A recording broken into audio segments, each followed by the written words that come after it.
Hello friends, today we're going to discuss about lobar pneumonia. In this video, we're going to discuss what is pneumonia, what are the two important types of pneumonia, then we're going to know the lobar pneumonia.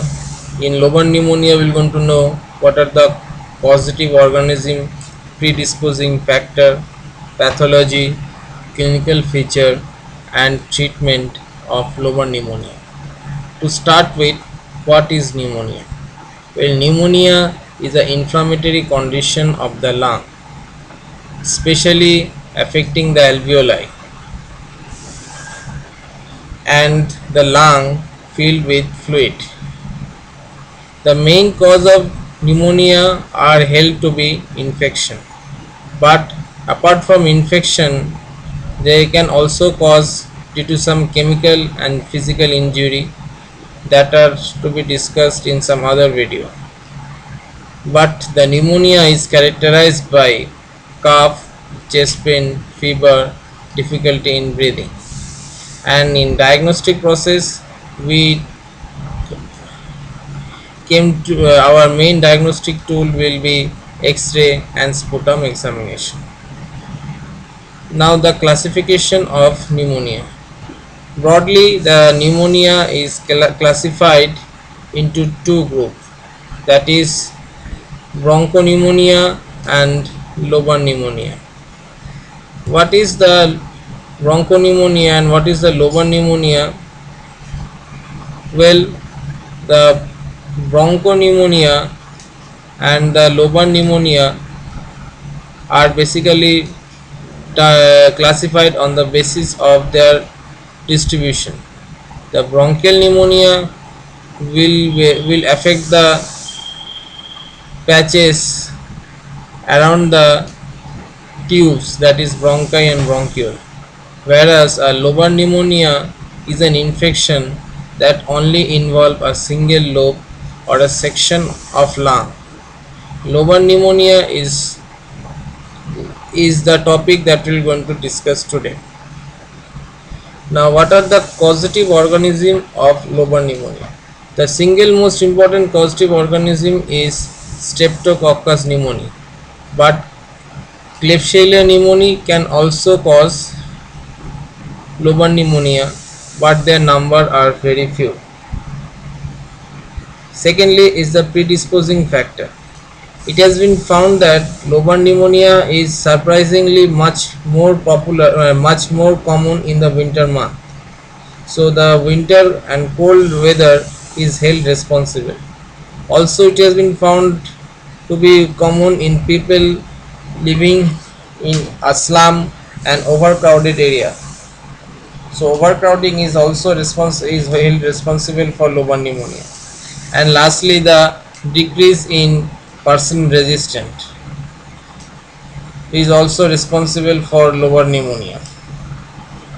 So the winter and cold weather, overcrowding and decrease in host resistance are some important predisposing factor of lobar pneumonia. Now the pathology of lobar pneumonia. The bacteria multiplying in alveoli and produce some inflammatory exudate. This exudate then consolidate and coalesce around the bronchi, later become lobular or lobar in distribution.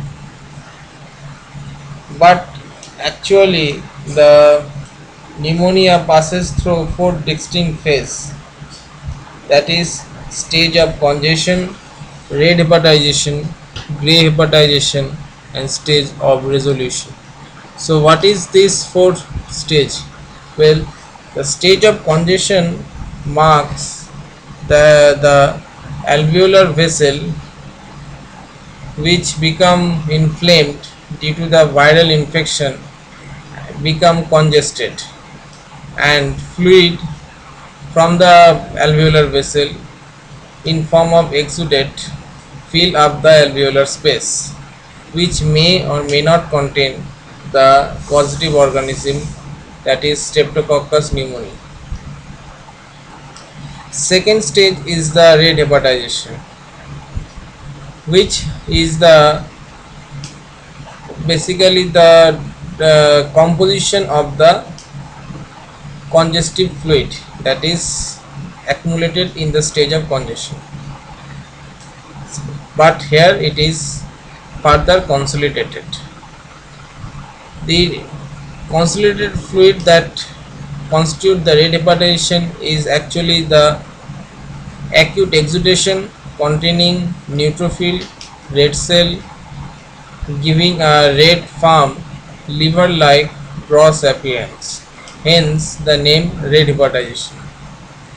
Third stage is the grey hepatization. This stage appear when the red cell is disintegrated and the remaining fibrinosuppurative exudate persists, giving it an appearance of a grey brown appearance. Now the stage of resolution.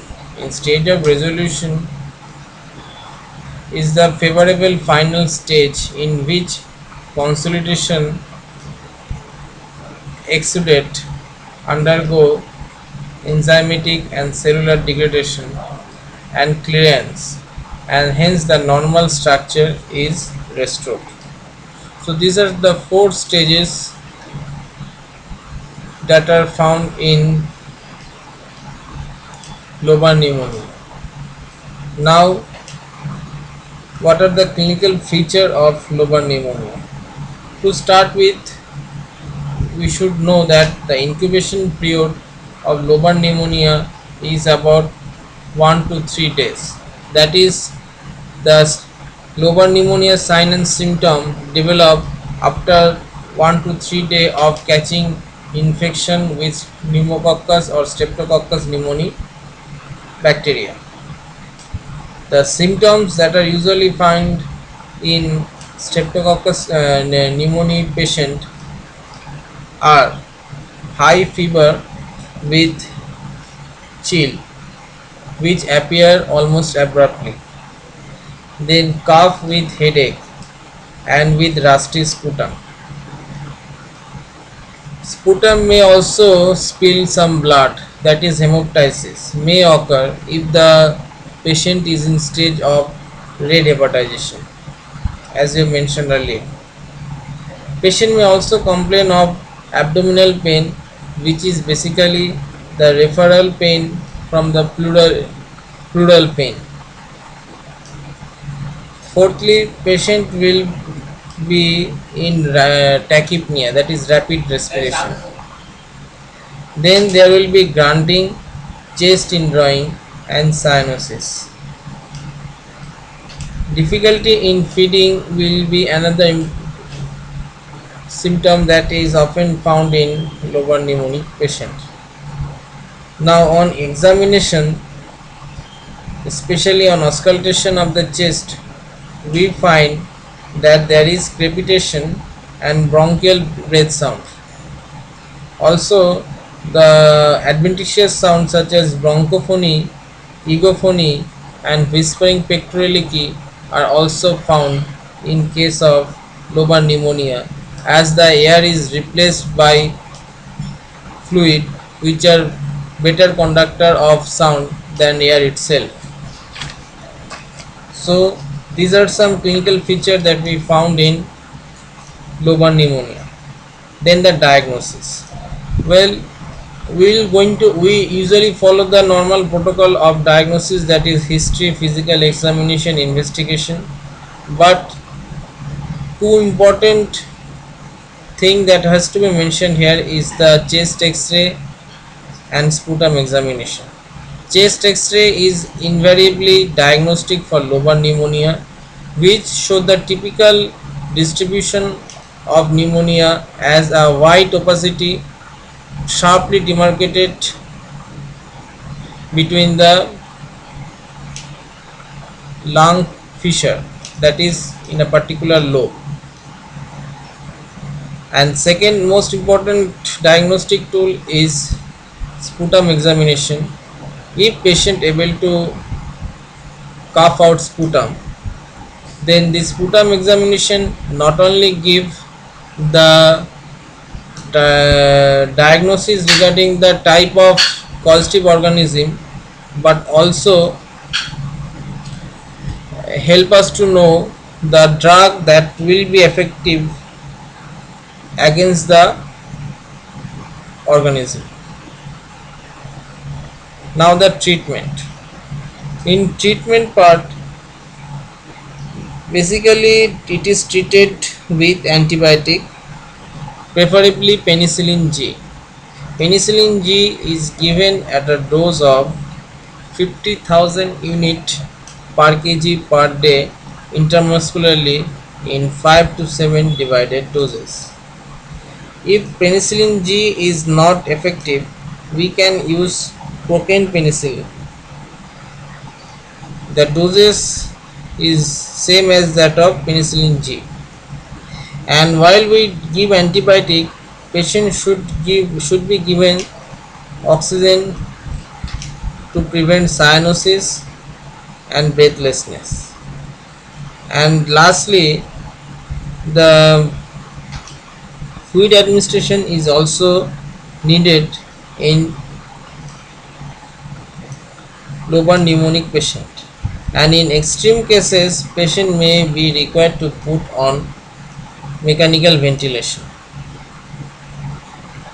Here one thing is to be noted clearly, that lobar pneumonia are one of those respiratory disease that can take life and is associated with high mortality. So right treatment at right time is necessary, especially in regard to lobar pneumonia. This concluded our discussion on lobar pneumonia. Hopefully you have been benefited.